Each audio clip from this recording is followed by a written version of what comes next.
नमस्कार दोस्तों, आज हम आपके लिए लाए हैं सोमवती अमावस्या की व्रत कथा। सोमवती अमावस्या के दिन सुहागिन महिलाएं व्रत रखती है। नदी, तालाब या कुंड में नहाकर सूर्य भगवान को अर्घ्य देती है। उसके बाद पीपल के पेड़ की सिंदूर, रोली और चंदन लगाकर पूजा करती है। लाल धागा बांधकर पीपल के चारों ओर परिक्रमा करती है। सुहागिन महिलाएं अपने वैवाहिक जीवन के सुखमय होने की इच्छा से, अपने पति की लंबी उम्र की लालसा से पीपल की पूजा करती है और भगवान भोलेनाथ से मंगल कामना करती है। विधि विधान से माता लक्ष्मी की पूजा करके अपने पति की लंबी उम्र के लिए प्रार्थना करती है। तो आइए अब हम सुनते हैं सोमवती अमावस्या की कहानी।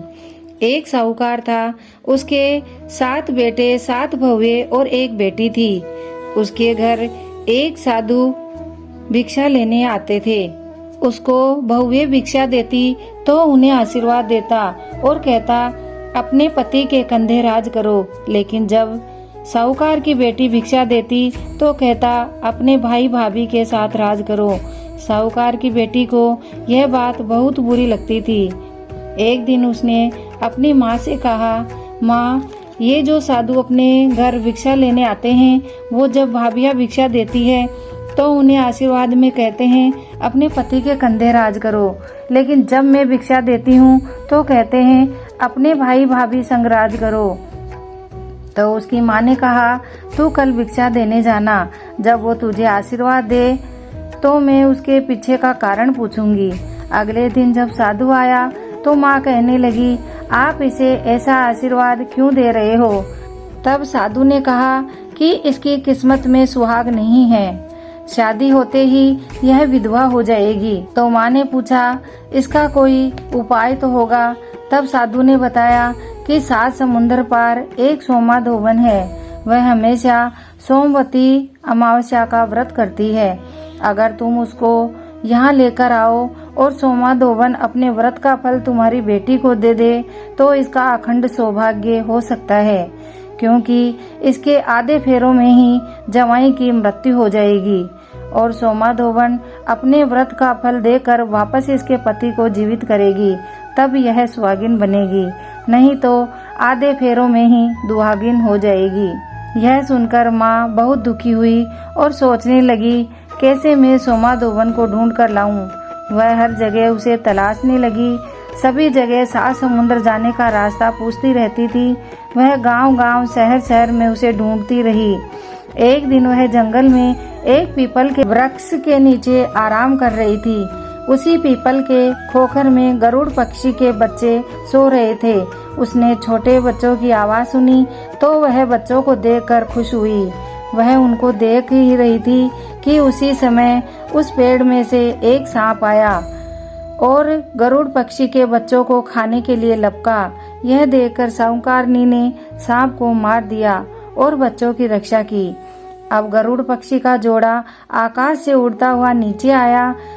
आते ही उन्होंने देखा कि पेड़ के नीचे खून बिखरा हुआ है। तो पक्षी ने सोचा कि इस औरत ने हमारे बच्चों को मार दिया है। यह सोचकर पक्षी साहूकारनी को चोंच मारने लगे। यह देखकर साहूकारनी ने कहा कि तुम मुझे चोंच क्यों मार रहे हो? मैंने तो तुम्हारे बच्चों की रक्षा की है। एक सर्प तुम्हारे बच्चों को खाने आया था तो मैंने सर्प को मार दिया और बच्चों की रक्षा की। यह सुनकर गरुड़ पक्षी ने अपने बच्चों को संभाला और बच्चों को सही सलामत देख के बहुत खुश हुए। साहूकारनी से कहा और गरुड़ जोड़े ने साहूकारनी से कहा, हम बहुत खुश हुए, मांगो तुमको क्या चाहिए? तुमने मेरे बच्चों की जान बचाई है। साहूकारनी ने अपनी सारी परेशानी उनको बताई और कहा कि 7 समुंदर पार जम्बू द्वीप पर एक सोमा धोवन रहती है, मुझे उससे मिलना है। गरुड़ ने साहूकारनी को 7 समुंदर पार सोमा धोवन के यहाँ पहुँचा दिया। वह बहुत खुश हुई और सोमा धोवन के यहाँ बिना बताए उसके घर का सारा काम करने लगी। सोमा धोवन के 7 बहुएं थी। वह आपस में काम के लिए लड़ती रहती थी। इन दिनों में धोबन ने देखा कि घर का सारा काम भी होता है और बहुएं लड़ती भी नहीं है। एक दिन उसने सोचा कि सुबह जल्दी उठकर देखना चाहिए कि कौन सी बहू ज्यादा काम करती है। इसलिए सोमा धोबन एक दिन सुबह 3 बजे उठकर बैठ गई और देखने लगी कि कौन सी बहू काम करती है। लेकिन उसने देखा कि एक औरत बाहर से आई और गाय भैंसों के नीचे से गोबर उठाकर झाड़ू निकाली, पूरे घर की बासी झाड़ू निकाली, बासी बर्तन साफ किए और पूरा काम करके जाने लगी। तो धोबन ने उसका पल्ला पकड़ लिया और पूछा, तुम कौन हो और मेरे घर क्यों आती हो और मेरे घर का सारा काम क्यों करती हो? तब साहूकारनी ने कहा, मैं साहूकारनी हूँ, मैं तुमसे भाईली बनना चाहती हूँ। धोबन ने कहा कि तुम ऊंचे कुल की और मैं नीचे कुल की हूँ, तेरा मेरा रिश्ता नहीं हो सकता। साहूकारनी ने कहा, तुम सही कह रही हो, लेकिन मैं तुम्हारे पास जरूरी काम से आई हूँ। जो तुम दे सकती हो वह मुझे कोई नहीं दे सकता। धोबन ने पूछा कि ऐसी कौन सी बात है जो तुम 7 समुंदर पार करके मेरे पास आई हो? तब साहूकारनी ने कहा, मेरे 7 बेटे और 1 बेटी है। बेटों की तो शादी हो गई, लेकिन बेटी कुंवारी है और उसकी शादी के दिन आधे फेरों में ही जवाई की मौत हो जाएगी। तुमने हमेशा सोमवती अमावस्या का उपवास किया है। अगर तुम सोमवती अमावस्या के व्रत का फल मेरी बेटी को दे दो तो तुम्हारा बहुत उपकार होगा। यह कहकर साहूकारनी रोने लगी। सोमा धोबन ने कहा, मैं तुम्हारे साथ चलती हूँ। उसी दिन वे दोनों उड़न खटोले में बैठकर साहूकारनी के घर आ गई। बेटी की शादी का दिन आ गया। रात को दूल्हा दुल्हन फेरों में बैठे। आधी रात को सांप दूल्हे को डसने आ गया। धोबन वहीं बैठी थी। उसने अपने पास एक हांडी कच्चा दूध और कच्चा सूत पहले से ही रख रखा था। जैसे ही सांप आया, धोबन ने उसको दूध पिलाया और उसको हांडी में डालकर कच्चे सूत से मुंह बांध दिया।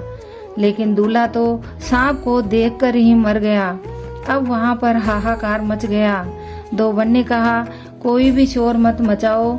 उसने सबको चुप किया और खुद स्नान कर 16 श्रृंगार किया और गंगा जल लेकर हाथ में कहानी सुने हुए आंखें लिए।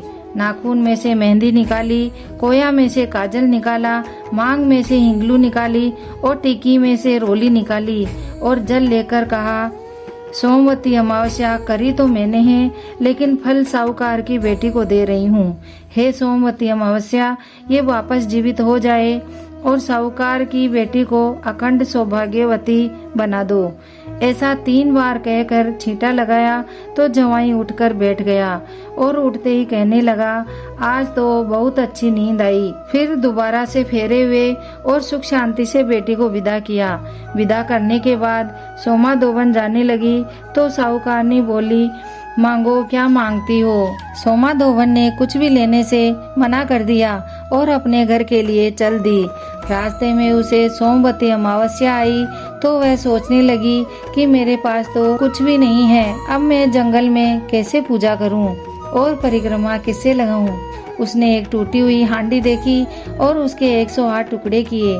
फिर उसी से पीपल के 108 परिक्रमा लगाई और हाथ जोड़कर बोली, हे सोमवती अमावस्या, मेरे पति व बच्चों की रक्षा करना।